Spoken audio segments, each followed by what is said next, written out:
bima 'allamtana wa 'allimna bima yanfa'una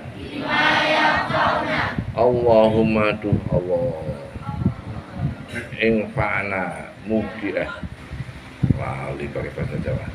Semoga Allahumma infa'na, ya Allah, hendaknya Engkau memberikan manfaat kepada kami dalam ilmu yang Engkau ajarkan kepada kami, dan ajarkanlah kami ilmu yang bermanfaat untuk kami. Jadi kita berdoa kepada Allah agar supaya apapun yang dihasilkan dari pondok pesantren ini itu merupakan ilmu yang bermanfaat.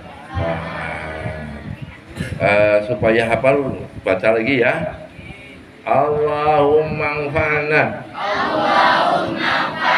bima 'allamtana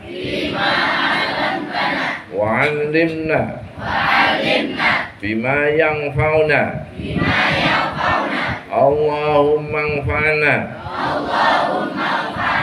bima 'allamtana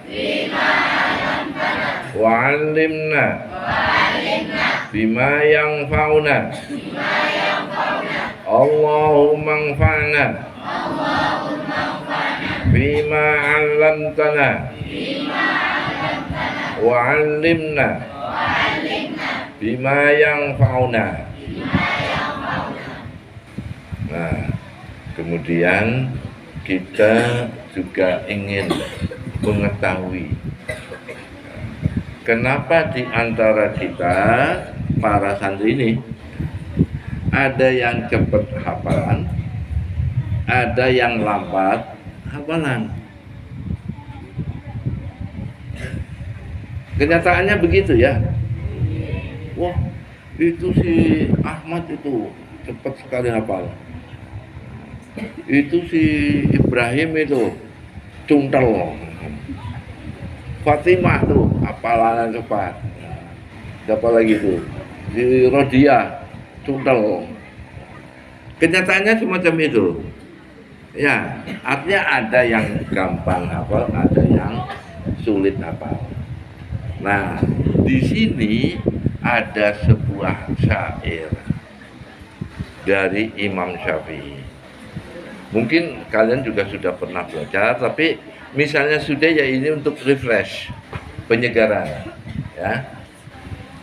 Syakautu ila waqi'in su'akhidhi fa arsyadani ila tarkil ma'asi wa ahbarani bi annal ilma nurun wa nurullah ila yudali asi. Pernah dengar itu?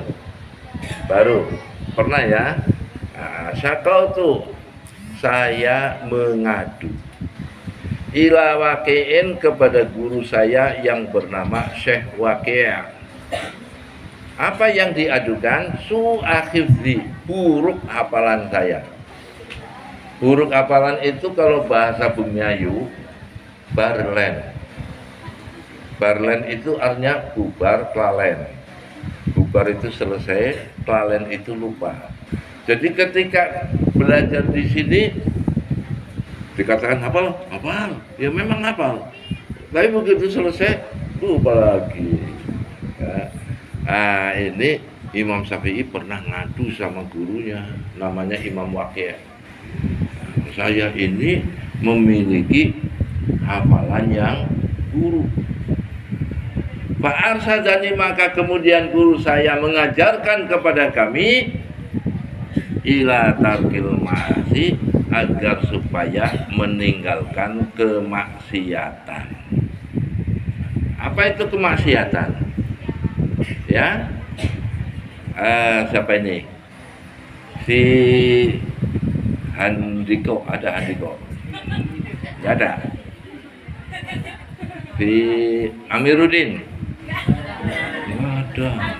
Sofyan? Gak ada. Waduh, saya absennya salah bawa absen ini. Jadi tadi Imam Pak saya tadi ingin menanyakan maksiat itu apa? Santri wanita, maksiat itu apa?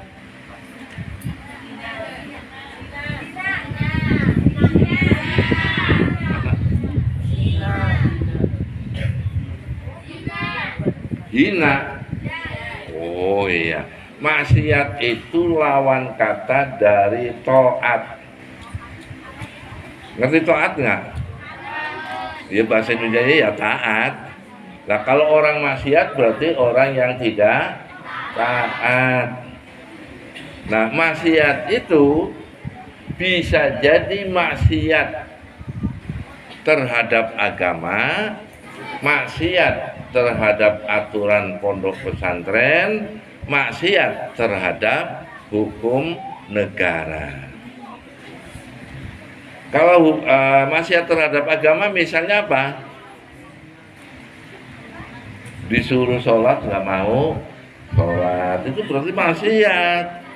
Ya, tidak boleh mencuri, malah mencuri. Ini kadang-kadang santri ada yang mencuri kemudian mengatakan Allah cuma segitu ini. Ini misalnya ini satu kamar berapa orang?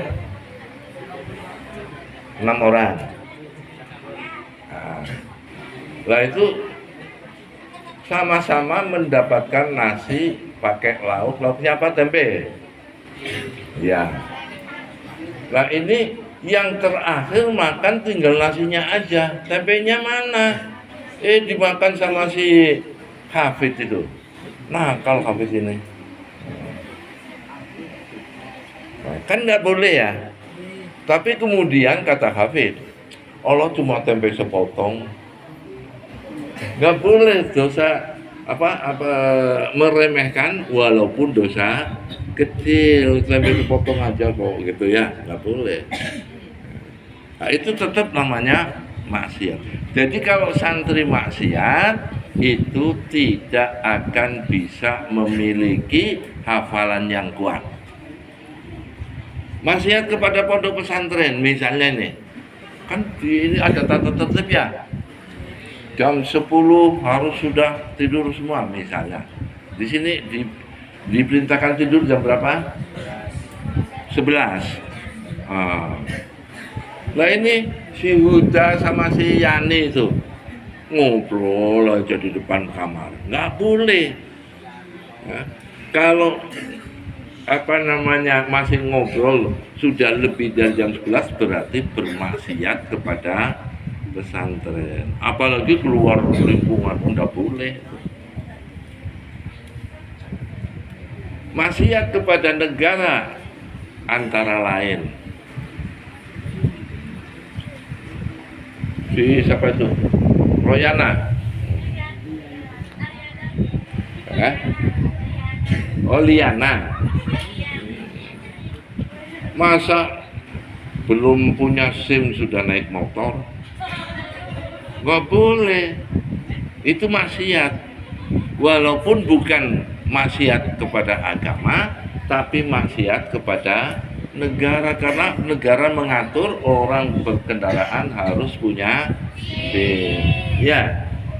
Nah, kalau maksiat kepada negara, padahal Al-Quran memerintahkan kita untuk taat juga kepada negara, maka berarti maksiat kepada Allah juga. Nah, orang yang senang melanggar aturan, apakah itu aturan agama, aturan negara maupun aturan pondok pesantren, maka dia akan buruk hafalannya. Nah, sebelum syair ini lanjut, maka saya ingin menyampaikan juga, innamal ilmu bitta'allum.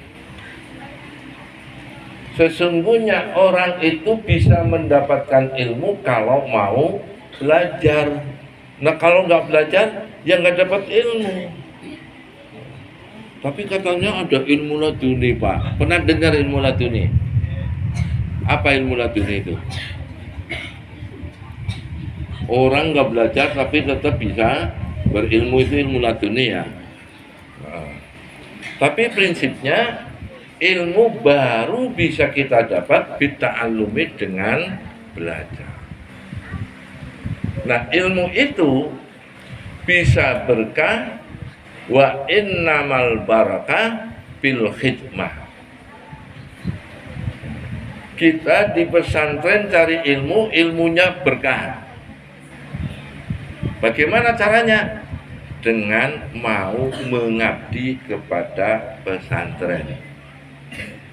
Nah, di sini nanti Pak Kepala Pondok, Pak Ustadz, atau bisa langsung juga Pak Kiainya bikin aturan, bikin apa namanya, bukan aturan, jadwal bagian nyapu halaman hari Senin, si Amrul, si Amril, si Amral, pokoknya ada 5 orang misalnya.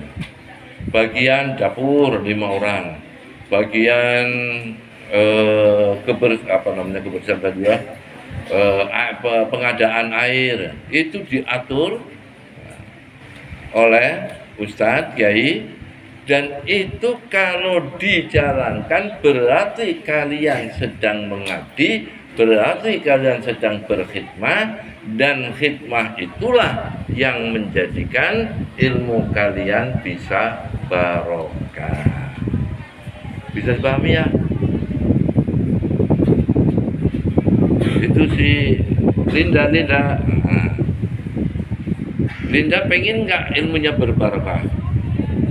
Pengennya. Nah, kalau pengen harus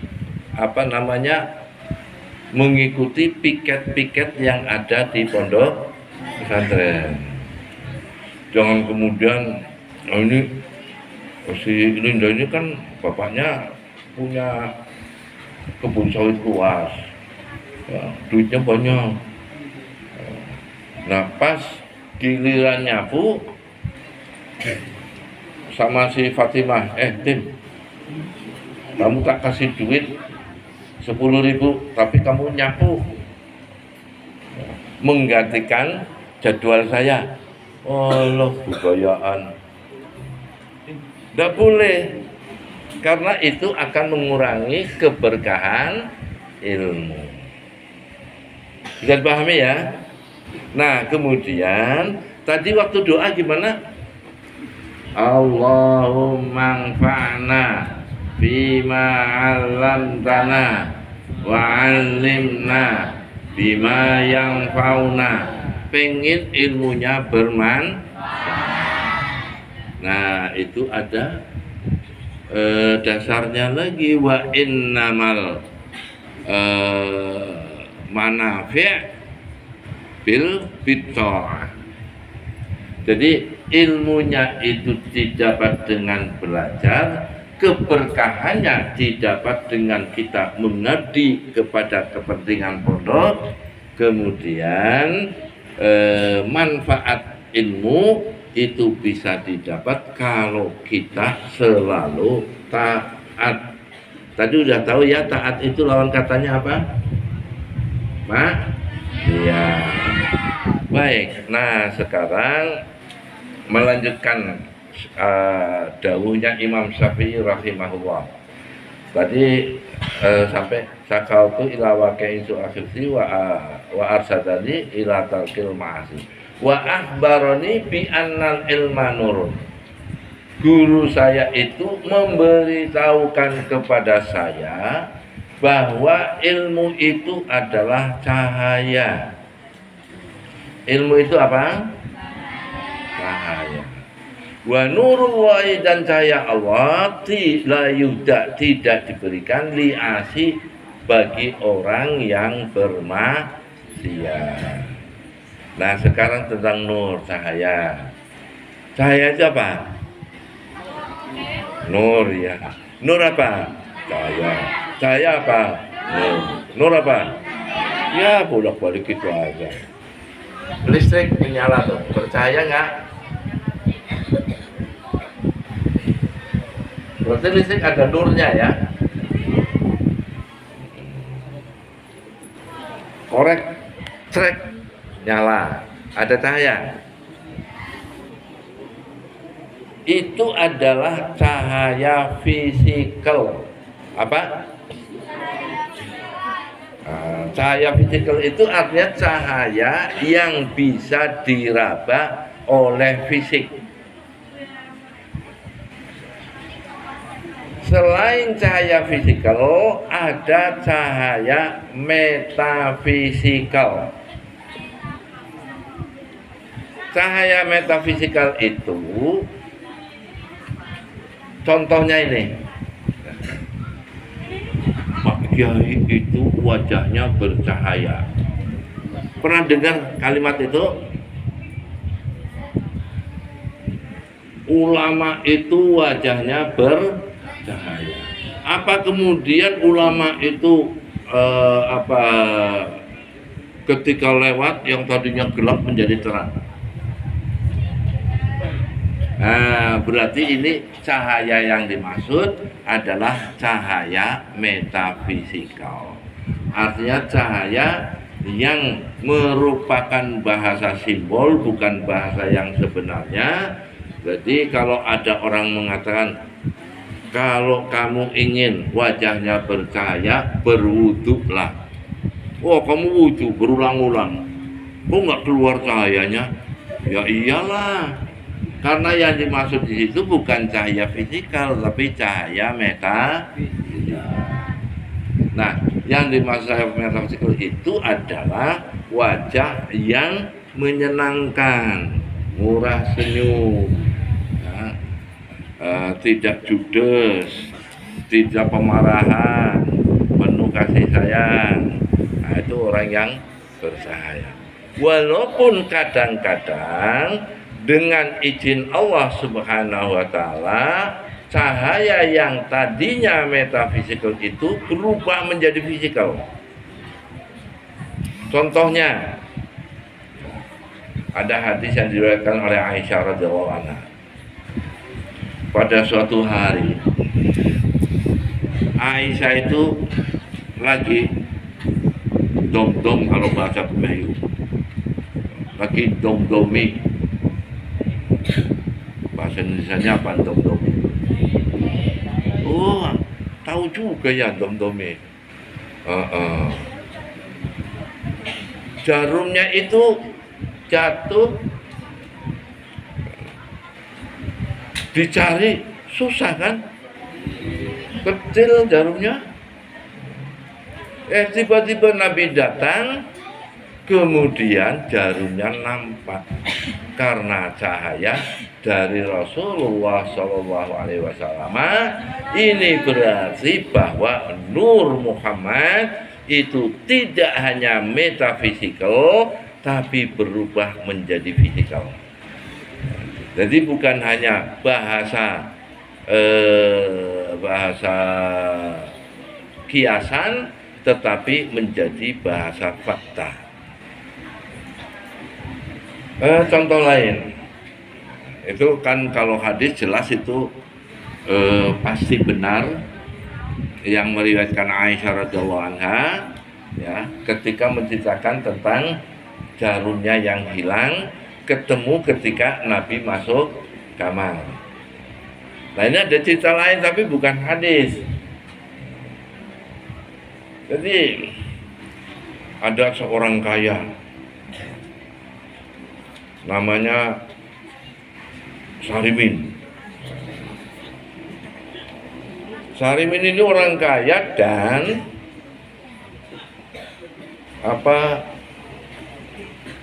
dermawan. Pada suatu saat Sarimin jalan ke pasar. Zaman dulu itu ada yang namanya perbudakan. Pernah dengar perbudakan itu apa? Jadi